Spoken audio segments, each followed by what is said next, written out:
Hi, and welcome back to Southern Money Chick. I am super excited about today's episode, The Secret to Gaining Control of Your Money. And after the end of today's show, hopefully you too are going to know the big secret. But first, let me remind you to please like today's episode if you do, and be sure and click subscribe so you'll know the next time we load another episode. So let's get started. The first thing I want to look at today is what it means to be in control of your finances. You know, control means to be able to influence or direct something in a manner that you want it to go. And you might say, well, how does that apply to my money? Well, let me tell you, if you're not influencing your money and directing it where to go, believe me, either someone else is or something else is, and before you know it, your money's going to be gone and you're going to be broke again. People, we work hard for our paychecks, right? We should be able to tell the money what we want it to do for us, not rely on someone else to do that for us. Next, when should we be trying to do this? When should we be trying to direct and influence our money? Should we wait until we actually have our check in hand or it's hit our bank account? Should we wait until we get paid on Friday and we've already gone out and blown $50 at a nice dinner and maybe another $40 at the movie? No. We need to be influencing our money way before we get our check. So let's say if you get paid on Friday, you should know by Tuesday or Wednesday prior to being paid as to what you want that money to do for you. And you say, well, what does that mean? Well, you tell your money where to go. You don't just put it in your account and hope for the best, because what's going to happen? The same thing that's happened over and over again with people, including myself, before I started directing my money, it was gone. I would be like, where did all my money go? What did I do with it? What did I blow it on? I have nothing to show for it. So absolutely, it is your responsibility to influence and direct your money as to where you want it to go. So let's use an example today of, okay, we're going to go out and buy a widget. Ladies, it might be a purse for you. Guys, you might be looking for a new tool. Teenagers, if you're watching, maybe you want a new video game. Let's say we have decided in our minds that we're only going to spend $25. So we go to the store and we've got $25 in our mind, and we go in and all the little widgets are lined up. We've got the $25, we've got the $50, and we've got the $100 widget laying there. What happens? We go in the store and we lose our absolute loving mind. I mean, it happens to me. I know it happens to you. So we go in with all in good intentions, but what happens? We look at the $100 widget and it has all the bells and whistles, and it's so pretty and the lights are shining on it and it's got all the sparklies, and everything that we would ever want in our entire lives is in that $100 widget. Granted, the $50 purse is just as good. It will hold all of our stuff, ladies. Everything we can cram in it, it'll hold it. But it doesn't have the initials on it. You know what I'm talking about, that maybe the $100 version has. Or maybe it's not got a logo that the $100 version has. Guys, I'm not leaving you out. You might have a $25 tool and a $100 tool that look absolutely the same, but that $100 tool is a name brand that has been around for a long time, and granted, it's a good product, and your granddaddy used that same brand for the last 50 years, so you just feel like you deserve the $100 version of that tool instead of the $25 version of the tool. So what do? You grab the $100 version. Teens, young adults, you go in to get a $25 video game, but, oh, shocking, the newest, latest, greatest is over there with the $100. It's got posters up promoting how great it is. You know your buddies have already got it at school. You know your friends at college have got it. You want to play online with them, so what happens? You take your money and you buy the $100 one. So we walk out of the store, all of us having blown $100 when we intended to only spend $25. We go to the car. Some of us will get buyer's remorse immediately, me. Others may get buyer's remorse once you get home, and some of you may not ever get buyer's remorse. You might just say, I deserve it, it's my money, I can do what I want to with it, and that is absolutely true.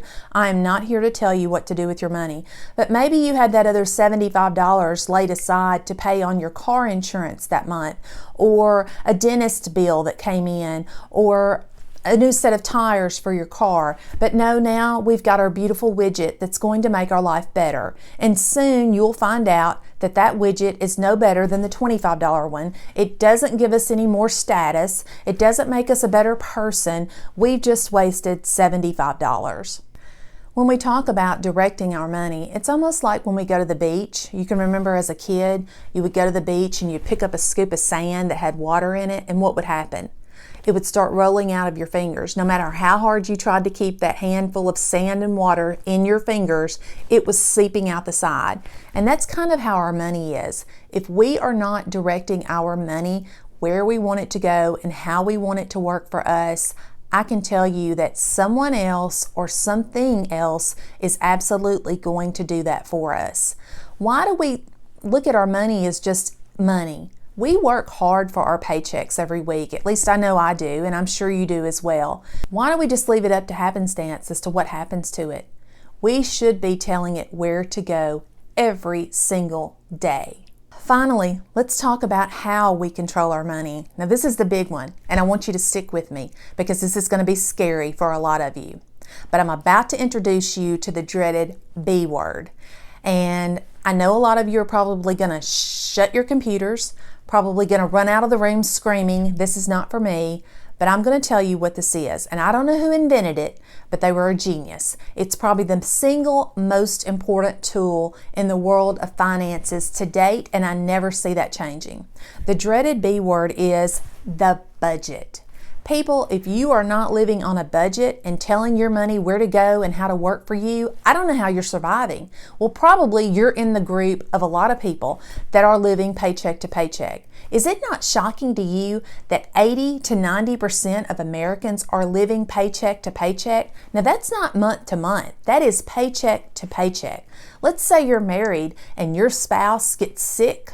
Like, hopefully they don't, but a severe illness or a car accident and they're off work for several weeks, what's going to happen? A lot of these families will not be able to survive.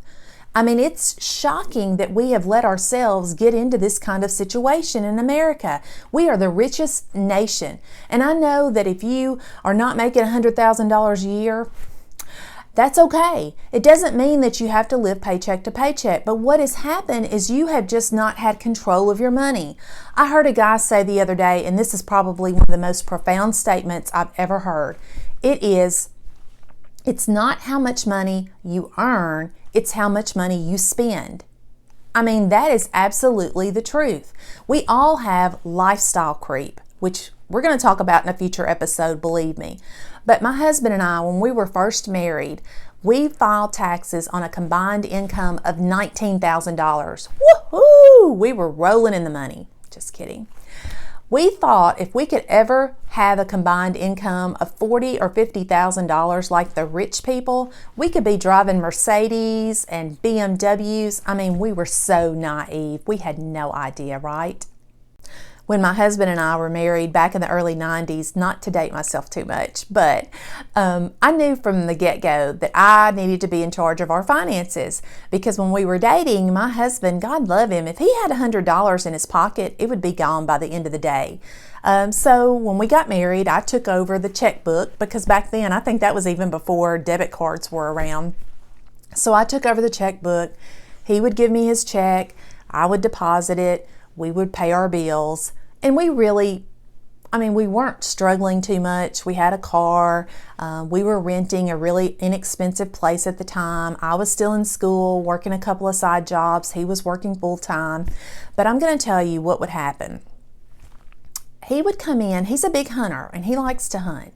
So he would come in and say, "I'm going to go buy a new hunting gadget, whatever." And I would say, "Honey, we don't have the money for that this week," in my sweet little Southern voice. And he would say something to me that was just like nails on a chalkboard. He would say, "Well, where have you spent all of our money this week?" Oh, please don't say that to anyone, please. So what would I do? I would pull out the old checkbook. That was a good thing about checkbooks if you actually kept up with them. You could look at every line of where you had spent your money that week and you could see that I had not blown the money.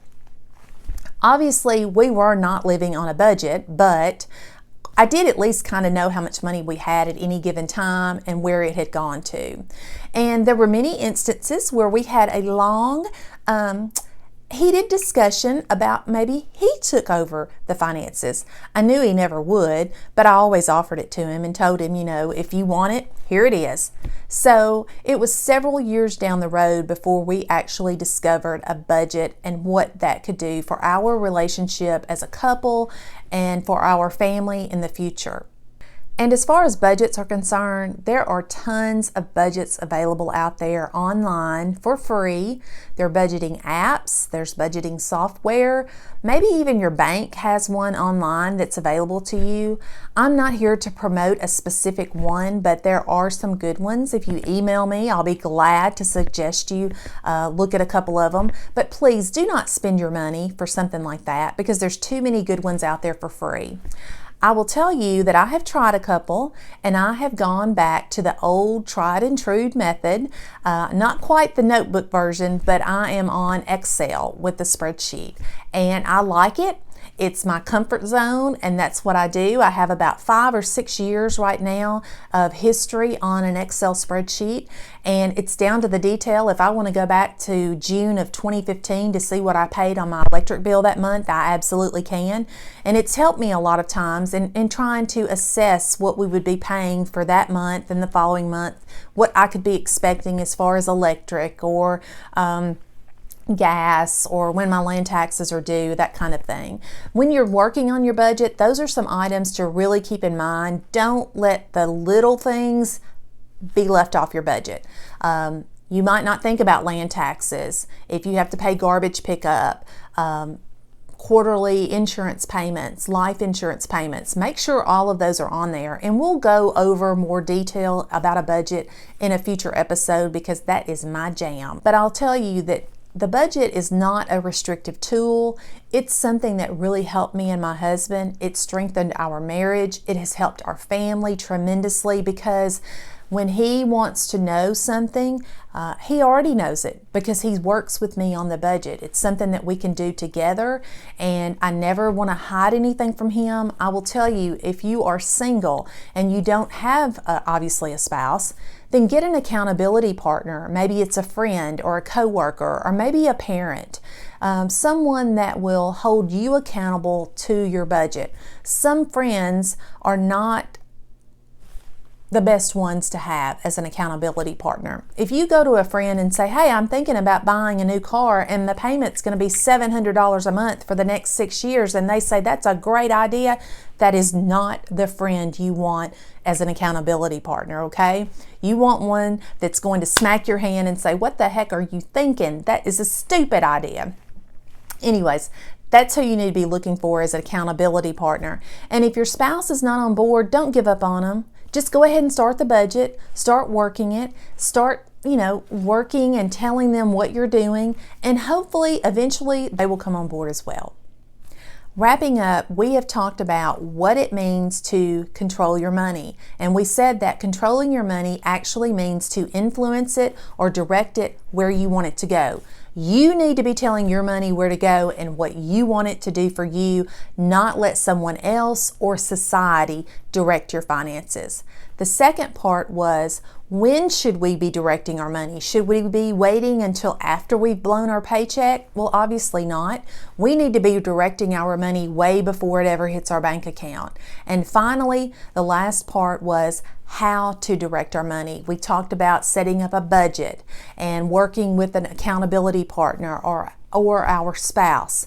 We need to make sure that we have a tool that's not just in our mind, not just a good thought, because remember, not only do we have to influence our money, we have to direct it. We have to follow through with that. Remember when we went into the store, we had a good intention of only spending $25, but we came out spending $100? Well, we had a good intention, but we did not follow through with that intention. So the same thing with your money every week going into your bank. You have a good intention of saving or paying off debt or paying all of your bills, and before you know it, if you don't follow through with that, something has happened. You've blown it on something you didn't need, some widget, some going out to eat, whatever it is that week that has taken your money. It has robbed you of what your intentions were.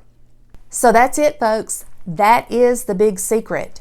Knowing what it means, when to do it, and how to do it as far as controlling your money. If you can do those 3 steps, you are going to be so much further ahead than most of society. I can tell you that if you look around Walmart or your church family or your work family, most of those people in there are living paycheck to paycheck, and it is sad. If you're living that way right now and you don't have a peace about you, now is the time to change, because if you can do those 3 steps, knowing what it means, when to do it, and how to do it, you are going to find a peace about you that you have not had before as far as your finances are concerned. Thank you so much for joining us today on Southern Money Chick. I hope you've learned something and can apply it to your life. Be sure to click like on today's episode and subscribe so you won't miss any future episodes. Speaking of future episodes, I've already got the next one in the works. It is going to be, can a person survive in the 21st century without owning a credit card? Woohoo! That's a sticky subject for a lot of people, but I'm going to give you some information on that when you join us next time. Until then, if you have any suggestions for upcoming episodes or questions, please feel free to send me an email at southernmoneychick@gmail.com. Until then, have a great day and God bless.